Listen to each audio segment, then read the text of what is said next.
একটা পরিবার যদি জান্নাত হয়, সমাজ জান্নাত হয়ে যাবে। আলহামদুলিল্লাহ বলেন। একটা রাষ্ট্রের সবচেয়ে গুরুত্বপূর্ণ অংশ হলো পরিবার।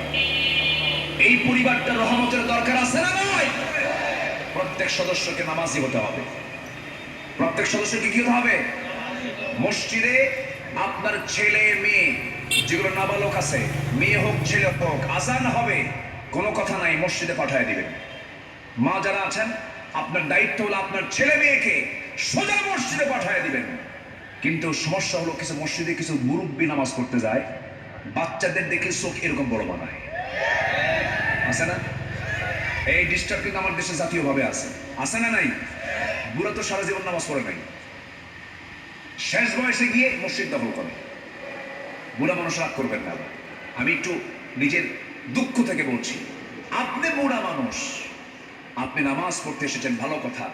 শিশু নামাজটা শিখবে কোন জায়গায়? আসতে বলেন। ট্রেনিং এর জায়গা কোথায়? আমার নবীর মসজিদ ছিল শিশু দিয়ে ভরা, আমার নবীর মসজিদ ছিল বাচ্চা দিয়ে ভরা।